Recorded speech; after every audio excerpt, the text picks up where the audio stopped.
Dahil sa kapatid na mamatay, walang takot na maghiganti. Bagkus, isa siyang lalaki. Kahit na medyo may sakit ang utak. Agad niyang pinunasan ang dugo sa kanyang ilong, tumitingin sa kalapati na nakadapo sa kanyang kamay, sinasabing nagbago ang sitwasyon. Ang liham kanina, kung ipapadala, lilikha ng hindi pagkakaunawaan sa Ginoo. Bigla, nagulat siya, umiiwas sa kahoy na lumipad. Nagningning ang mga mata ni Kiel Munti at lumipad ng diretsyo, sumisigaw, nangahas kang pumatay sa aking kapatid na si Lito Tagle, magbayad ka sa iyong buhay. Sa pagtingin sa kanya, sinabi niya, kung ikaw ay naghahanap ng kamatayan, wawakasan ko ang inyong lahat. Umiiyak ang kalapati na lumipad mula sa bahay na puno ng mga suntok. Si Trinidad de Leon ay nakaluhod, ang dugo ay dumadaloy mula sa kanyang bibig patungo sa lupa. Humihingal siya, hindi makapaniwalang sinasabing, patayin ang bata, ginugulo ang matanda, hindi pa tapos. Tumitingin sa isang bangkay na nakahiga sa lupa, isa pa sa poste, isa pa sa kanyang likod, nagtatanong, ilan sa inyo ang magkakapatid? Mayroon bang kahit isang natitira? Tumingin siya sa bagong lumitaw na system panel. Antas ng pagtatasa ng kamatayan ay skill point na gantimpala sa kamatayan na ito, 6 puntos. Balance ng skill point, 31 puntos. Bilang ng pagkabuhay muli sa loob ng 7 araw, 1/5. Puntos ng konsumo, paglago ng kasanayan, 2 puntos. Haba ng buhay na karapatan na nakasanayan ng husto. Iba pang gantimpala, tumaas ang blood at lakas.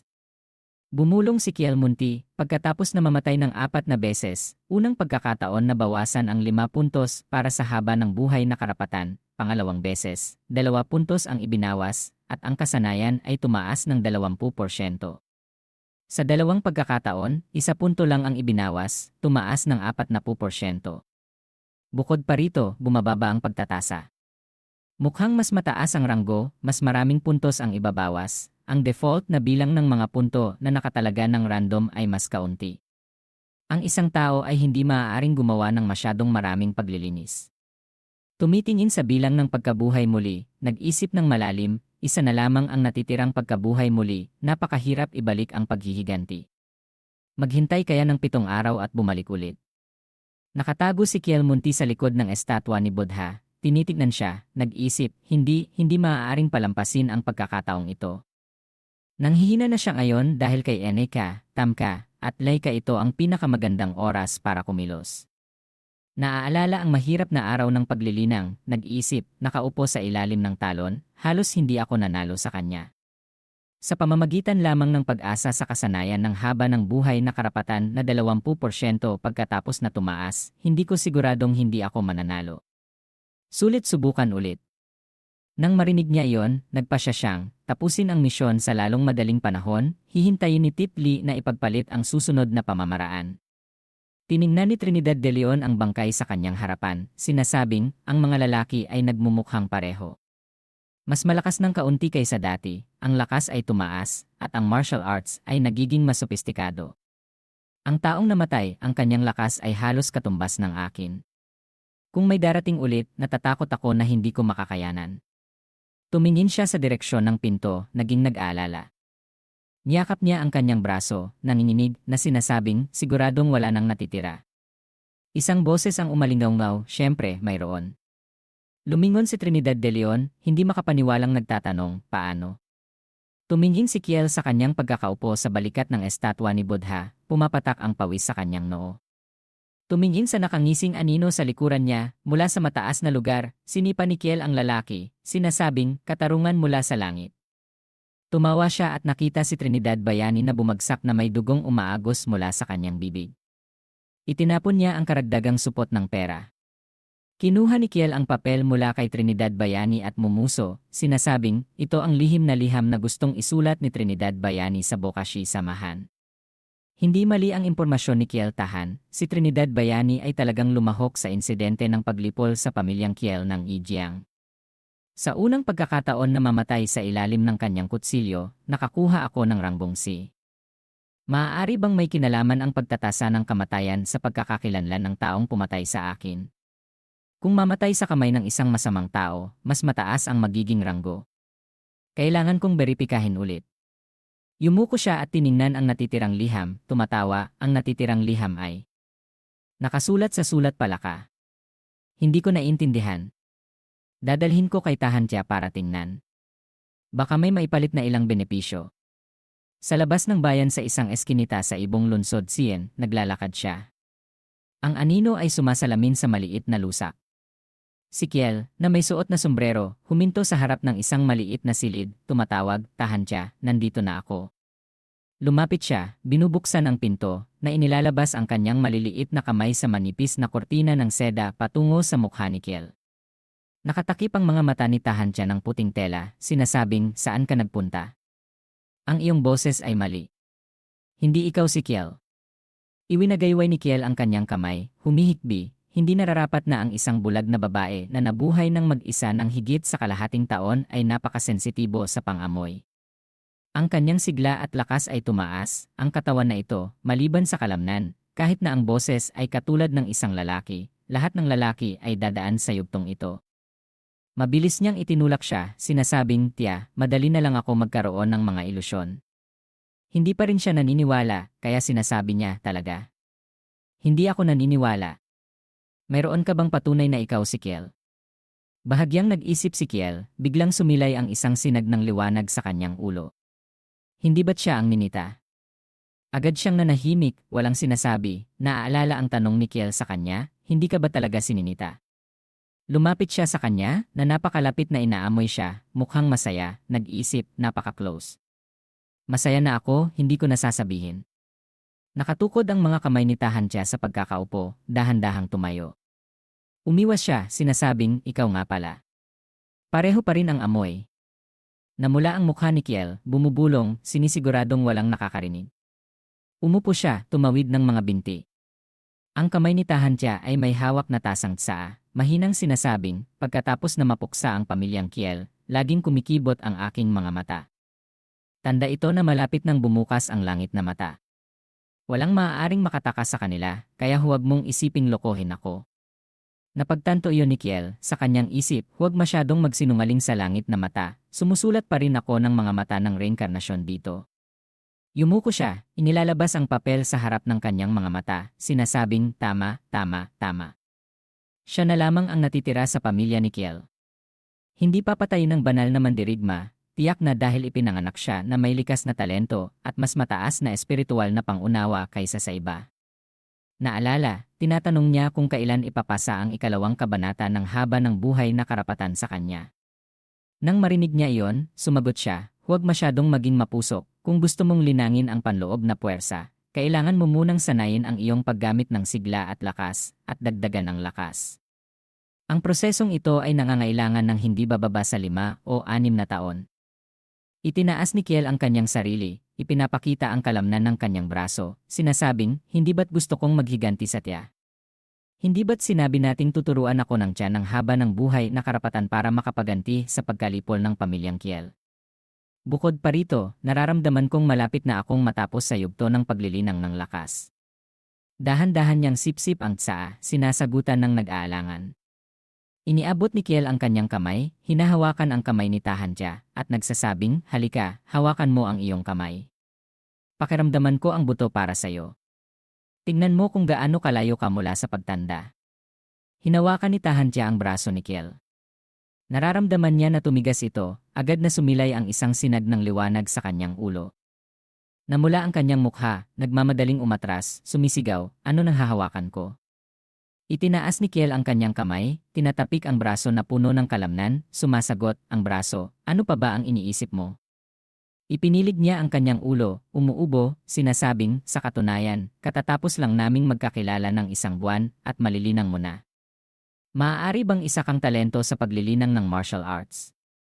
Inilagay niya ang kanyang kamay sa braso, bahagyang pinipiga ito, sinasabing, ang mahiwagang pagsasanay ay sa simula pa lamang ay isang mabuting gawa, walang mga shortcut. Ngunit ikaw naman. Inilabas ni Kiel ang kanyang kamay, na nakatukod ang baba at tinitingnan siya, sinasabing, kung naramdaman mo na rin ang aking kasanayan sa pag-ensayo ay hindi masama, bakit hindi mo ako turuan ngayon ng susunod? Nakatukod ang baba ni Kiel, tinitignan siya, nag-isip, haba ng buhay na karapatan, ang nag-iisang martial arts ng pamilya Kiel ng Ijiang. Kung lilinangin mo ang haba ng buhay na karapatan hanggang sa pagiging ganap, makakamit mo ang yugto ng pagtanda ng hindi bumababa. Ang mahahalagang alituntunin na angkop sa paglilinang ng mga immortal.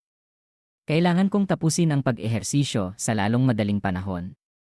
Iniisip niya na sisirain ng kanyang sarili ang makapal na yelo. Ito ang paraan ng aking paglilinang at darating dito ang mga immortal. Hawak ni Tahantia ang tasang tsaa, mahinang nagsasalita, bagamat hindi masama ang iyong kasanayan, nakapagsanay ka na lamang sa loob ng isang buwan. Bagaman si Trinidad Bayani ay hindi naglinang ng panloob na puwersa, ang kanyang braso ay may lakas na ilang daang katis. Sa hinaharap, hintayin mo siyang makapatay at ituturo ko sa iyo ang mga susunod na hakbang. Namumulaklak ang mukha ni Kiel, dumudugo ang sulok ng kanyang bibig, sumasagot, hindi na kailangan sa hinaharap, tapos ko na. Napatay ko na si Trinidad Bayani. Nagulat siya, kaya't nahulog ang tsaa sa tasa. Sumigaw siya, paano nangyari? Kinamot ni Kiel ang kanyang ulo, nakasandal sa upuan, kumikindat, sinasabing, hindi lamang napatay, natagpuan ko rin sa kanyang katawan ang lihim na liham. Sa kasamaang palad, hindi ko naiintindihan ang palaka na sulat sa lihim na liham. Naalala ni Tahantia na madali niyang mapapatay ang ilan sa kanila, hindi maiwasang magulat, ang sulat ng palaka sa lihim na liham ay isang uri ng lihim na liham ng bokashi sa mahana panloob na pagpapalitan. Tila talaga ngang napatay mo si Trinidad Bayani. Sa isip niya, nag-iisip, hindi ko inaasahan na talagang matatalo niya si Trinidad Bayani. Iniabot ni Kiel ang papel sa kanyang kamay, tumatawa, nang marinig niya itong sinasabi, dahil pinatay mo si Trinidad Bayani, ipapasa ko sa iyo ang susunod na kabanata ng haba ng buhay na karapatan na, gaya ng ipinangako. Tumayo, umupo sa kanyang harapan, makinig sa aking pagpapasa ng lihim na alituntunin sa iyo. Sa kawalan ng katotohanan, ang gusali ay tumutunog ng pagbigkas ng alituntunin. Sa makikitang tagalikha, ang hindi nakikitang tulong ng katotohanan ay nagmumula sa maraming lugar. Pagkalipas ng kalahating oras, itinago niya ang kanyang mga mata, tumitingin sa system panel sa kanyang ulo. Ang kasanayan sa haba ng buhay na karapatan ay tumataas sa 40%. Tinitigan ni Kiel ang panel ng abiso, nag-iisip walang pagbabago sa kasanayan. Siguradong mas mabilis ang pag-asa sa sistema kaysa sa paglilinang ng mag-isa. Kailangan kong maghanap ng higit pang malakas na karakter mula kay Trinidad Bayani upang hamunin. Binigyan ni Tahantia si Kiel ng isang maliit na aklat, sinasabing, ito ang paraan para i-decode ang sulat palaka. Tingnan mo ito at sabihin mo sa akin ang mga nilalaman sa liham. Binuksan niya ito, lumapit, inilalapit sa kanyang mukha. Sa isip niya, hindi niya nakikita, ngunit mahahanap niya ang lihim na libro. Maaari bang magpanggap siyang bulag? Nanatili siyang tahimik, naghihintay sa kanya na ilagay ang liham at ang maliit na aklat. Nakatukod ang baba ni Kiel, sinasabing, sa liham, tila sinasabi na alis na ang emperador ng dakilang ilog sa imperial na kabisera para bumiyahe sa lalong madaling panahon at ang bokashi sa mahanay naghahanda na tipunin ang mga miyembro. Nanlaki ang kanyang mga mata, sumisigaw, pagpatay sa emperador ng dakilang ilog. Nagulat siya, mabilis na lumalapit, nagtatanong, saan maghahanda ang bokashi sa mahana patayin ang emperador? Ano ang oras ng paglalakbay ng emperador? Mayroon bang higit pang detalye? Iling-iling ang ulo ni Kiel, sumasagot, hindi sapat ang lihim na nakasulat sa maliit na aklat. Magagawa ko lamang ito.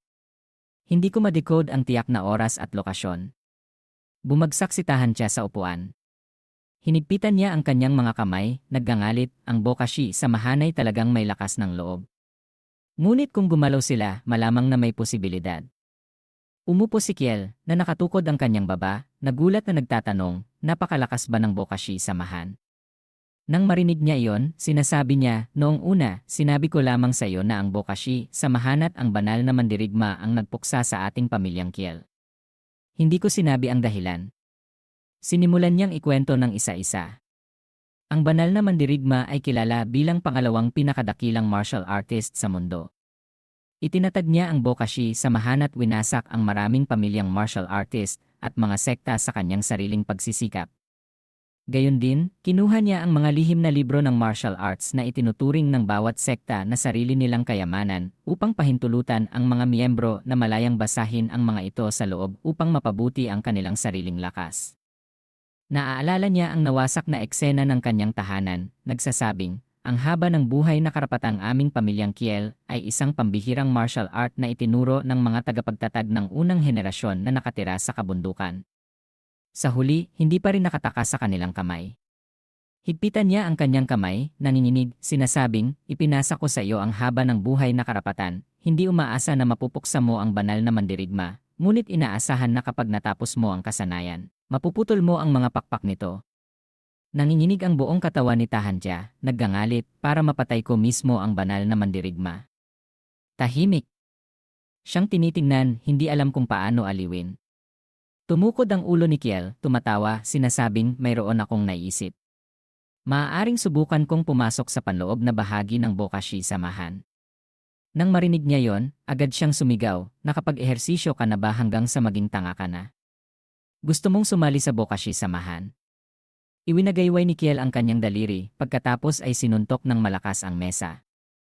Tumayo si Kiel, humihigpit ang kanyang mga kamay, tumatawa, sinasabing, una, sasali ako sa panloob na bahagi ng Bokashi samahan. Pagkatapos ay papatayin ang emperador bilang isang mamamatay tao ng Bokashi samahan. Sa gayon, tiyak na maglalabanan hanggang sa kamatayan ang imperial na korte ng Dakilang Ilog at ang Bokashi samahan. Hinahaplos niya ang kanyang baba, nag-iisip, kung hindi ako makakapasok sa Bokashi samahan, ipagpapatuloy ko ang pakikitungo sa mga tao ng Bokashi samahan, at subukang kunin ang kumpletong plano ng pagpatay sa Bokashi samahan sa emperador. Pagdating ng oras, maaari ko ring gamitin ang aking pagkakakilanlan bilang isang mamamatay tao para paghaluin ang tubig upang pasanin ng Bokashi samahan ng galit ng korte upang mapawalang sala ka ng mas maaga. Pinukpok niya ang mesa, sumisigaw, delusyonal na pag-isip. Halos isa itong katapusan. Nagkibit balikat si Kiel, nag-isip, mayroon niyang pagkakataon na maging isang mamamatay tao at patayin ang emperador. Kung mamamatay bilang isang mamamatay tao, siguro, maaari kong mag-iwan ng pangalan sa kasaysayan. Ang kamatayan na iyon ay tiyak na may mataas na ranggo. Iniisip niya kung saan niya matatagpuan ang mga lihim na aklat ng martial arts sa Bokashi, samahan na maaari niyang basahin, nag-isip, bukod pa rito. Ang isang organisasyon na itinatag ng pangalawang martial artist sa mundo ay may malaking bilang ng mga klasiko sa martial arts sa loob nito na maaaring madaling basahin ng mga miyembro. Mayroon ding kumpletong edisyon ng Haba ng Buhay na Karapatan. Itinaas niya ang kanyang kamay, ang kanyang hinlalaki, nag-iisip, hindi ba't ito ang lugar kung saan pinangarap kong mag-level up? Muling iniisip, hinahaplos ni Kiel ang kanyang baba, sinasabing, sa kasamaang palad, kung gaano kalakas ang sinabi ni Tia na matalo ako ng banal na mandirigma, halos imposible. Sa pinakamarami, magiging sanhi lamang ito ng ilang problema sa Bokashi samahan.